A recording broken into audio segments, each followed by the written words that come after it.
This man noticed something strange. He told his wife that every so often, a woman on a bicycle would pass through the intersection, followed by a man carrying flowers, and then a yellow car. But his wife didn't believe a word of it. And just then, lady, flowers, and... Truman, this is silly. There it is! There it is! There's the tinted beetle! Yes! the reason Truman was able to notice was because they kept going around in a loop, circling again and again. But things were about to get even crazier. Truman suddenly started the car, and like a madman, began driving in circles himself, shouting that he was heading to Atlantic City. Then he stopped circling and drove in that direction. But guess what? The previously empty road was instantly jammed with cars. He had no choice but to back up. He started circling again and shouted that he was going to New Orleans instead. But this time, Truman didn't go where he said he would. He turned back onto the road from before, and sure enough, the previously jammed intersection was suddenly wide open. Then Truman came to a bridge. He handed the steering wheel to his wife, closed his eyes, and floored it. Truman! We shouldn't be doing this, Truman! We're breaking the law! Oh, my! You can do it! Please don't, please! You can make it! Oh, Truman! Oh, run for the bridge! Because of his fear of the ocean, this was the only way Truman could cross the bridge. But then something even more absurd happened. A wall of fire suddenly erupted on the road. But Truman didn't stop. He just slammed the gas and blasted right through it. Oh my, Truman! We're on fire! It's okay! We're on fire! It's okay, it's just smoke! It's just smoke! You okay? Yes! Wanna do it again? No! Truman, stop!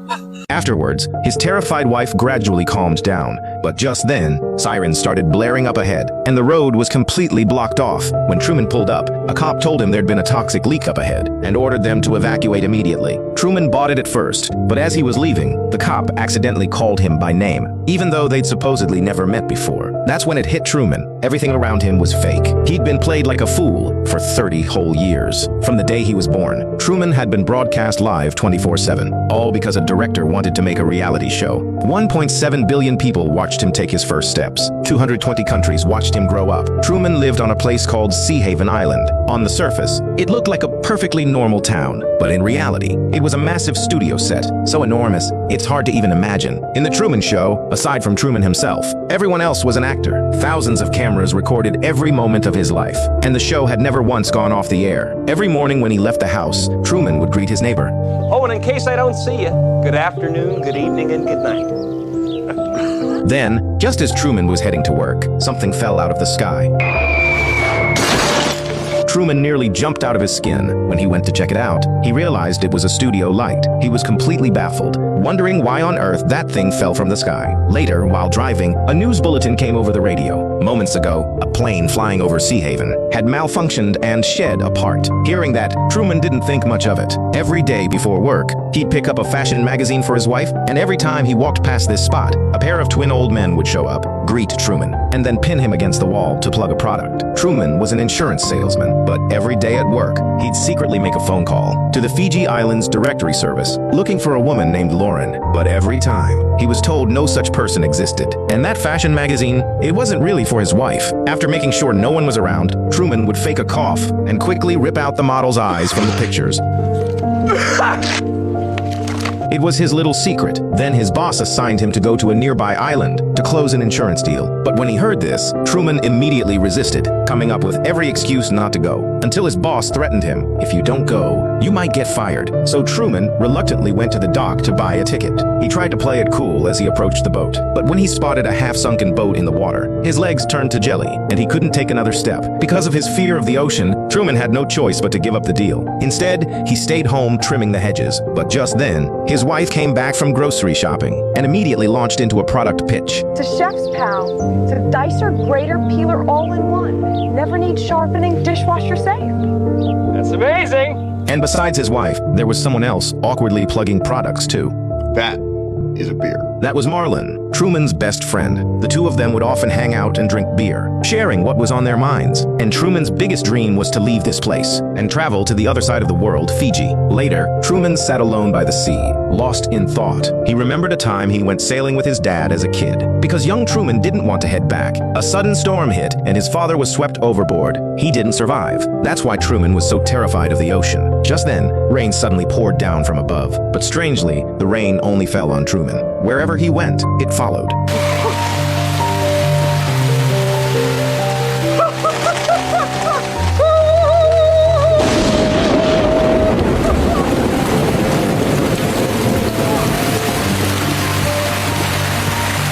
Back home, Truman suggested to his wife that they travel the world, but she shot the idea down immediately. She said they had car payments and a mortgage to worry about, and besides, didn't they agree to have a baby? In the end, she talked him out of it, and Truman gave up on the idea of leaving Sea Haven. Let's get you out of these wet clothes. Come to bed. At that point, a viewer couldn't help but complain. Every time things got interesting, the camera would cut away. The next morning, Truman headed to work like any other day, but something was off. A homeless man suddenly appeared on the street. When Truman got a closer look, he realized it was his late father. But before he could even react, two strangers grabbed his father and dragged him away. Hey, what are you doing? Hey! Let that... Oh, stop! Out of the way! Truman tried to chase after them to save his dad, but passersby kept blocking his way, one after another. He watched helplessly as his father was shoved onto a bus. Truman ran after it as fast as he could until a taxi appeared out of nowhere and finally forced him to stop. He immediately told his mother what had happened, but no matter what he said, she refused to believe him. That night, Truman opened a box he'd kept locked away for years. He pulled out a dusty container filled with photos of him and his father. After studying them carefully, he was even more certain he hadn't been mistaken. That homeless man was definitely his father. Just then, his wife suddenly opened the basement hatch. Truman quickly hid the photos and pretended to be fixing the broken lawnmower. Seeing this, his wife launched right into another ad. You know, we really ought to throw out that mower. Get one of those new elk rotaries. After she left, Truman opened the box again and pulled out a red sweater. At this point, a curious viewer asked, What's he doing?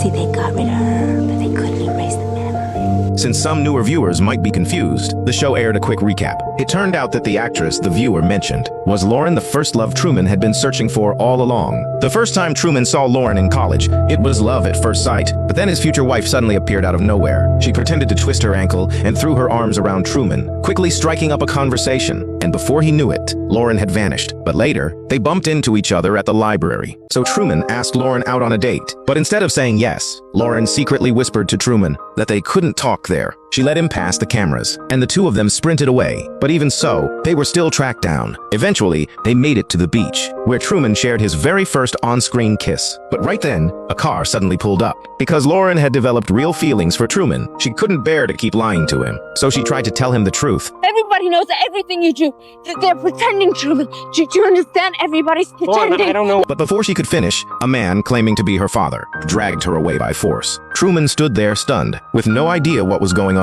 The man claimed Lauren was having a mental breakdown. Get out of here. Come on, find me. Don't worry.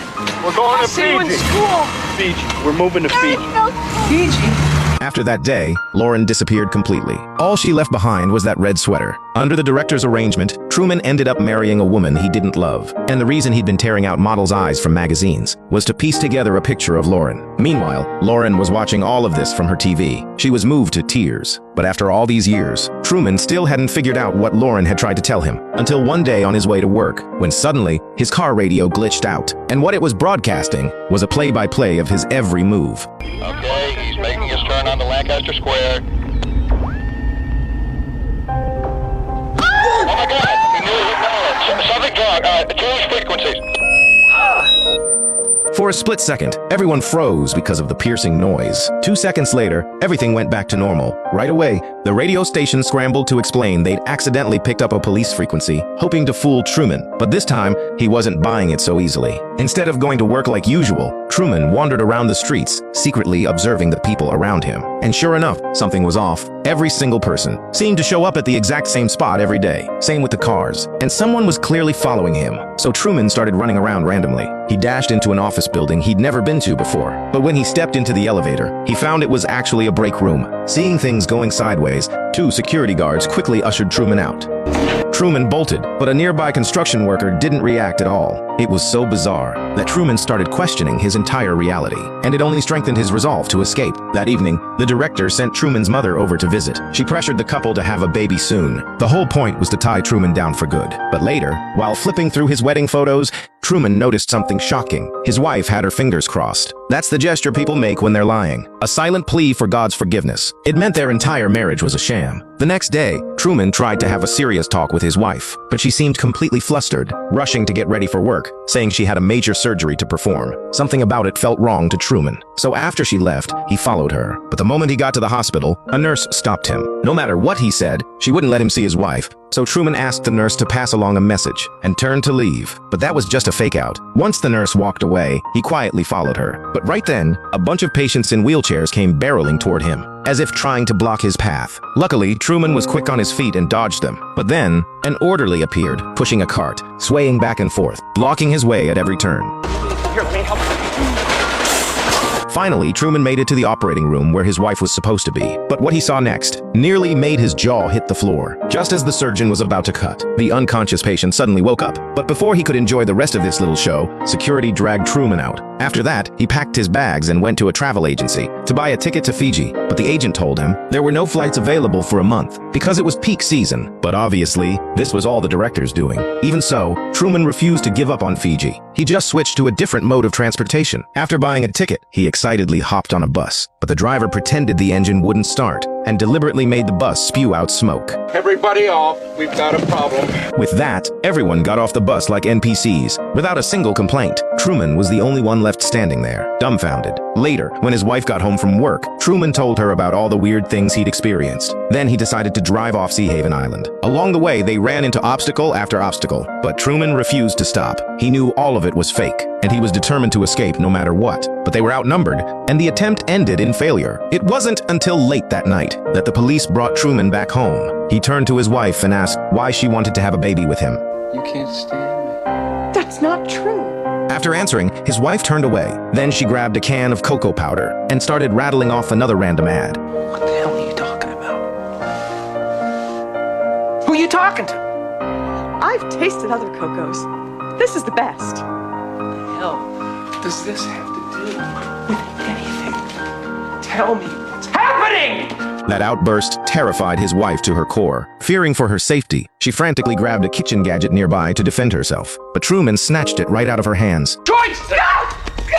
Do something! Her instinctive reaction completely gave away the existence of the cameras, so Truman kept pressing her, demanding she tell him the truth. But just then, there was a knock at the door. Marlon walked in carrying a six-pack of beer. The moment she saw him, Truman's wife threw her arms around Marlon, thinking she was finally saved. Truman gradually calmed down and went outside, where he opened up to Marlon about everything that had been happening. They'd been best friends since they were 7, which is why Truman trusted him so completely. And Marlon's patient, heartfelt words deeply touched Truman. What Truman didn't know was that every single word Marlon said was carefully scripted by the director. The last thing I'd ever do is lie to you. And the last thing that I would ever do is lie to you. Truman was almost convinced, but when he caught Marlon hesitate mid-sentence, he realized that even this lifelong friend was in on it. But what happened next was unbelievable. The director brought Truman's father back to the show, all to put Truman's suspicions to rest and keep him on Sea Haven forever. Green cam. Button cam 3. I never stopped believing. And wide curb cam 8. My son. Fade up music.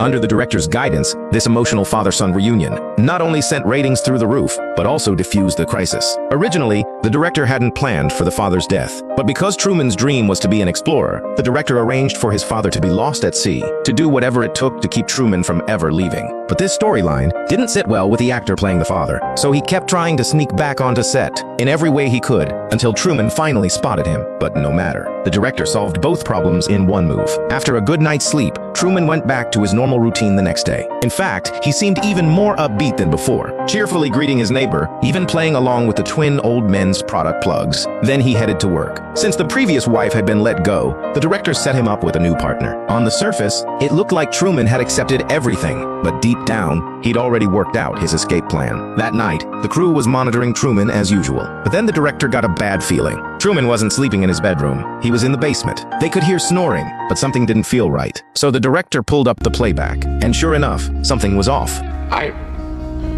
If he couldn't have gone up the stairs, he must still be in the room. Right away. Marlon rushed over right away. He went down to the basement, but when he pulled back the covers, all he found was a dummy and a pre-recorded snoring track. Truman was long gone. When Marlon opened the storage closet, he found a tunnel dug through the wall. Truman had clearly escaped a while ago. The director completely panicked and immediately cut the live feed. Since this had never happened in 30 years, viewers everywhere were stunned. To find Truman as fast as possible, the director ordered every single actor to mobilize and conduct a full-scale search. He even raised the sun early, but still nothing. Then it hit the director. There was one place they hadn't checked. He pulled up the ocean cameras, and there he was, Truman, out on the water. The live broadcast was back on in an instant, and viewers everywhere snapped to attention. Truman had completely conquered his fear of the ocean. He was sailing straight for Fiji. Then he reached into his pocket and pulled out a piece of paper. He unfolded it, and there was the composite image of Lauren. When Lauren saw this from her TV screen, she burst into tears of joy. The director decided to send someone to intercept Truman, but here's the funny part. Not a single actor on set knew how to sail, so the director pulled out the big guns, activating the weather control system. He unleashed violent winds and rain, thunder and lightning. Give me some lightning. Again. Hit him again. At first, the director thought this would scare Truman into turning back. He was completely wrong. After being thrown into the sea and climbing back aboard, Truman didn't just keep going. He lashed himself to the boat. At that point, the director couldn't bring himself to continue. After all, he'd come to see Truman as his own child. Is that the best you can do? You're gonna have to kill me! But those words only enraged the director. Ignoring everyone's pleas to stop, he cranked the wind up to maximum. A massive wave came crashing down and capsized the boat in seconds. It wasn't until Truman was floating motionless in the water that the director finally killed the storm. But miraculously, Truman had survived.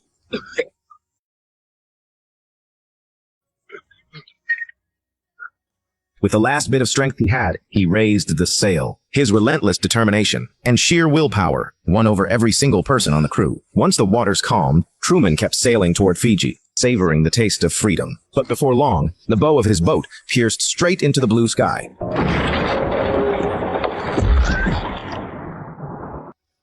Truman was completely dumbstruck when he walked up and touched it. He discovered it was a painted wall. The world he'd lived in for 30 years was all a set. Truman pounded on the wall desperately, trying to break free from this fake world, but it was no use. Once he calmed down, he started walking along the wall and found a staircase leading to a door, the exit out of Sea Haven.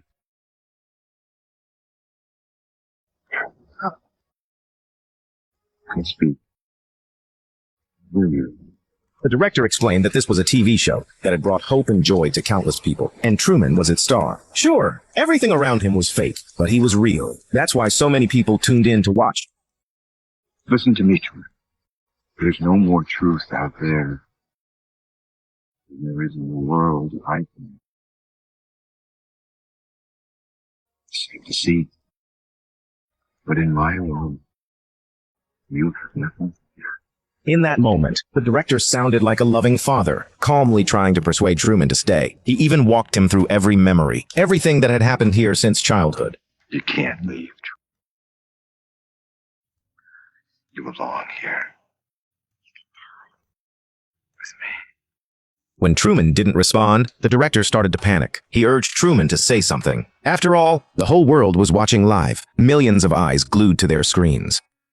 In case I don't see ya. Good afternoon, good evening, and good night.